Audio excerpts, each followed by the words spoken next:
well, we started off on the side of a dam with a little tank, and then we moved into the side of the shearing. Can you talk a bit more on the evolution of the business? Because I think that is, from 1980s to early 2000s. Well, the 80s actually really was a hobby. So basically we had a hobby where my husband would catch the yabbies and we'd sell them to the wholesalers. And that was never considered to be a business. It was just a sideline. And it wasn't until we actually had people come from outside and say, you're growing yabbies and selling them. We've got a restaurant that wants to buy them. And that was when it evolved, and it evolved very rapidly. It grew like Topsy, as we used to say. And, my husband and I'd be packing yabbies at 3 o'clock in the morning to meet the couriers. So it was challenging. We had to learn how to keep yabbies alive. We learnt that they're a cold water species. They are a native to Australia, but they're actually a native to Victoria. They were introduced here back in the 1930s, spread all over the wheat belt and Great Southern. And gradually, people came to us asking us to sell their yabbies, and then we started going out and saying, please supply us with yabbies. In between, we had to learn about how to handle them. So you became a producer first, and then you became the people who will aggregate production from other people and start selling to the world. Yes, and a process, because you have to process the yabbies.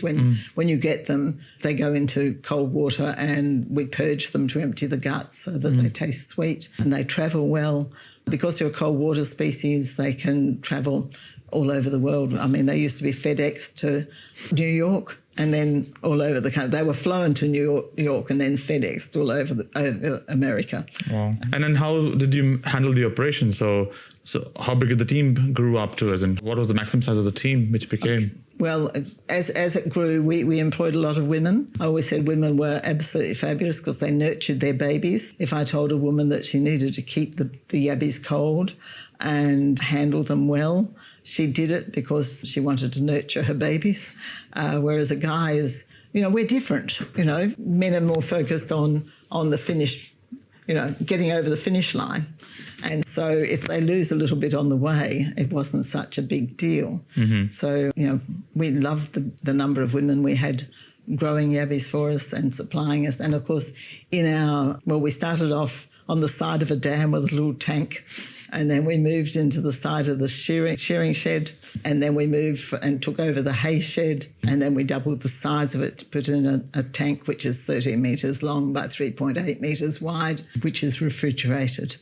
So we did all of that between 1991 and 1998. So in 7 years, it was very explosive.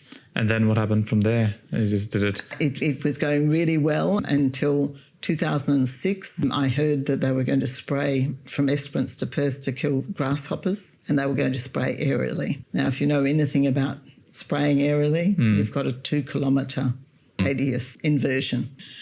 So I was concerned, and I went to the politicians, I went to the media, became very proactive, yes. And I was very fortunate to have people in the media that, allowed me to speak and in government. I managed to get it that we could say we didn't want our property aerially sprayed. But the problem was, that the government was surprised at how many people didn't want to be aerially sprayed.